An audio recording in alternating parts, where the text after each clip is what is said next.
બીજાને સારું હોય ને આપણે જ્યારે બહુ જ સત્સંગ કરતા હોય ત્યારે આપણા ઘરમાં કંઈક પ્રશ્ન થાય ને એટલે આપણી ઈચ્છાઓ શરૂ થાય બધી કે બાપાના આશીર્વાદ લઈ, અને આશીર્વાદ ફળી જાય ને તો આપણે ડબલ ઉત્સાહ આવી જાય. પણ આશીર્વાદ જ્યારે ન ફળે ને, એક આપણા નિર્દેશક છે, હવે મને કે તમે આશીર્વાદ અપાવો બાપાને. બાપા આગળ કે મને દીકરો થાય. મેં એને 4 વાર આશીર્વાદ અપાવ્યા હતા સુધી, અને બાપાએ 4 વાર બોટલો પાણીની આપી. બાપા કે પ્રાર્થના કરશો. હવે એની ઘણી ઉંમર થઈ ગઈ છે ને, તો હજી મને મળે ને કે તમે આશીર્વાદ અપાવો ને. હવે સમજી જવું જોઈએ કે એકવાર બોટલ આપે ન થાય તો ભાઈ ભગવાનની ઈચ્છા ઓછી હશે. હમણાં સિકંદરાબાદથી યજ્ઞેશ્વર સ્વામી સારંગપુર આવ્યા હતા, અને બાપાને વાત કરી કે બાપા 4 હરિભક્તોને કોઈ સંતાનો છે જ નહીં, દીકરા દીકરી, અને તમે દયા કરો કે એને દીકરા દીકરીઓ કાંઈક એને સંતાન એના ઘરમાં થાય. સ્વામીની 2 બાજુ બોટલો પડી છે, પ્રસાદીની ટ્રે. સ્વામી કે આ બાજુ દીકરીઓની છે ને આ બાજુ દીકરાની, તમારે જે જોઈ બોટલો લઈ લો.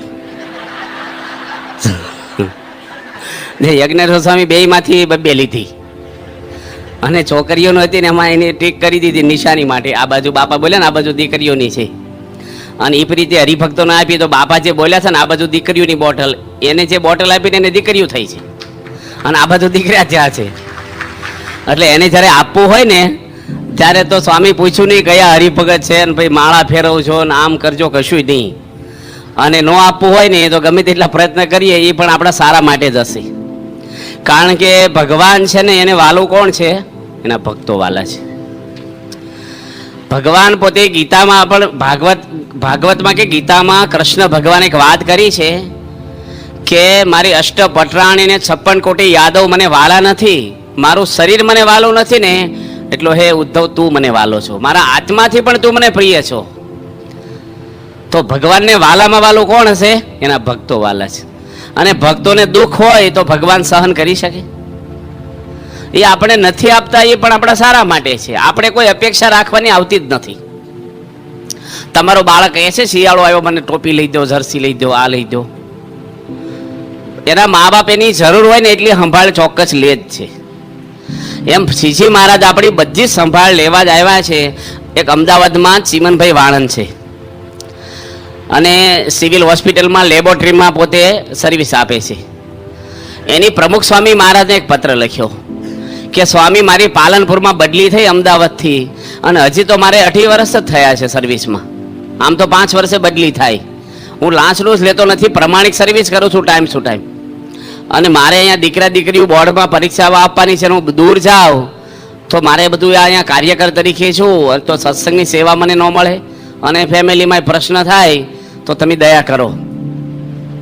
સ્વામી અટલાદરામાં એ ટપાલ વાંચી, અંતરદેશી કવર આવેલું બાપા ભરી વખતે સ્વામી વાંચીને પછી મૂકી દીધું. અને તે અટલાદરાથી સ્વામી બાપા સુરત ને બધું મુંબઈ સુધી ને પછી સ્વામી સાઉથમાં ગયા. બધી સાઉથમાં સ્વામી 20 દાડા જેટલું ફર્યા હશે, ને ફરતા ફરતા સ્વામી પાછા અટલાદરા આવ્યા.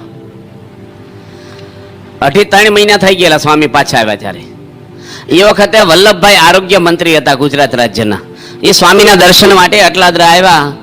સ્વામી તરત જ એને વાત કરી કે અમારા એક ચીમનભાઈ વાણંદ છે ને એની ખોટી રીતે બદલી થઈ છે, અમારા કાર્યકર છે, સત્સંગી છે, વ્યવસ્થિત નોકરી કરે છે, તેની બદલી ન થાય એવી તમને એમની ભલામણ કરીએ છીએ. સ્વામીની વિશેષતા એ છે કોઈ યાદ કરાવવું નથી પડતું કોઈને. સ્વામી કોઈ ડાયરી પેન રાખતા નથી. જે ટાઈમે એને યાદ આવવાનું જરૂર એ યાદ આવી જ જાય છે. કોઈ સલાહકાર નથી અમને. સ્વામીનું આમ જોવાનું તો કોઈ ઓફિસ નથી, કોઈ ચાવી નથી, કોઈ કબાટ નથી, કશું કોઈ માણસ અંગત નથી એનું કશું. અહીંયા ગોંડલમાં એક આપણે વિવેક મુનિ સ્વામી બેઠા છે ને, એમના દાદા આવેલા અહીંયા, રણછોડ દાદા. સ્વામીને કે બાપા વાવડીમાં છે ને એ દિવાલ થોડીક ઊંચી કરાય તો સારું. ગારિયાધારની બાજુમાં નાની વાવડી ગામ છે કે છોકરાઓ બાજુ નિહાળ છે ને, દડે રમે ને તો દડો આ બાજુ આવે તો કૂદીને લેવા આવે, દિવાલ કૂદીને. અને કોઈક છોકરા એવા આવે તો મંદિરને કંઈક નુકસાન કરે તો ઊંચી થાય તો સારું. ડાયરેક્ટ બાપાને જ વાત કરી. જૂના માણસો અમુક ડાયરેક્ટ જ હોય ત્યાં સ્વામી હાથે. અને સ્વામી તો અહીંથી પછી ભાદરા અને રાજકોટ ને ભાવનગર થઈને સારંગપુર આવેલા. હું પૂજામાં દર્શન કરવા ગયો ને પૂજામાંથી ઉતરતા મને બોલાયો, મને કે આપણે વાવડીની દિવાલ ઊંચી થોડી કરી દેવાની છે. કાકા કહી ગયા રણછોડ કાકા. જો કેટલા ટપાલો, કેટલી બીટિંગો, ફોન. આપણે તો પેલો જતો રહે એટલે પાછું જતા રહ્યા હતા, મને કહેવાનું રહી ગયું મારે. આપણને એવું થતું હોય છે. પાછા બીજાને કહી યાદ કરાવવું જોઈએ ને તારે પાછું. આ તો ઉઠાડ્યું નહીં એટલે મારે મોડું છું. આપણે બધું એવું હોય છે, આ બીજા ઉપર જ આધારી હોય છે. તો સ્વામી બાપા છે ને એને આપણે કહેવું નથી પડતું. ત્યાર પછી અધિવેશન થયું વિદ્યાનગરમાં. પેલા ચીમનભાઈ લાઈનમાં પગે લાગવા આવ્યા, હું સ્વામીની બાજુમાં બેઠો હતો. સ્વામી શું બોલ્યા કે ચીમનભાઈ તમારું કામ થઈ ગયું, તમે ઘરે જશો ને સરકારની ટપાલ પડી છે, ઘરે જાઓ. ત્યાર પછી એની કોઈ બદલી જ ન થઈ. લોકો જાણ્યું કે આને તો મિનિસ્ટર જોડે હોટલાઈન છે ને ઉપરથી ઓર્ડર આવ્યો છે, એટલે પછી બદલી જ ન થાય. અને કાયમ ન તો સ્વામી બાપા છે ને એ આપણી સંભાળ નથી લેતા એવું નથી, પણ આપણે જ્યારે અપેક્ષાઓ રાખીએ છીએ ને ત્યારે ભગવાન સાથેની સોદાબાજી જેવું કહેવાય. આપણા પરમહંસોએ કોઈ અપેક્ષા નથી રાખી. ખુદ શ્રીજી મહારાજ આ લોકમાં આવ્યા, શું એમને અપેક્ષાઓ હતી આપણી આગળ?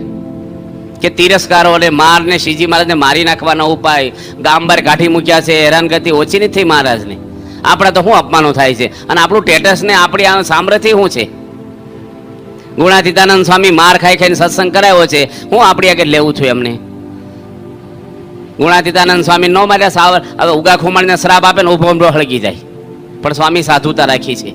અને આપણા માટે પોતે માર ખાઈ ખાઈને સત્સંગ, શાસ્ત્રી મહારાજ પોતે કહેતા, એક ભાઈની વાત કરતા કે એક હરિભગત આવે તો સ્વામી કે મારે જાતે ઊભા થવું પડે અને બધી એની ઉતારાની સંભાળ લેવી પડે.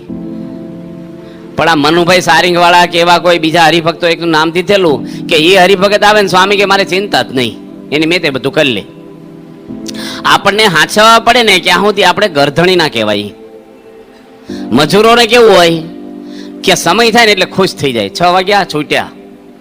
અને ગરધણીને કેવું હોય, કામ પૂરું થાય ને એટલે ખુશ થાય, સમય થાય ત્યારે ખુશ ન થાય. આપણે બધાને શું થવાનું છે? ધણી થવાનું છે. આપણે કંઈ દાડિયા મજૂરો નથી કે હું કામ કરું મને વળતર આપો. આ લોકોનું વળતર કરવાનું શું જ લઈને આપણે? લોકોને તો સાંખ્ય કરાવવા આપણે બહાર જઈએ છીએ સત્સંગ કરાવવા. લોકમાં વળતર મળ્યું કે ના મળ્યું આપણને? પર્વતભાઈનું કેટલું સમર્પણ હતું?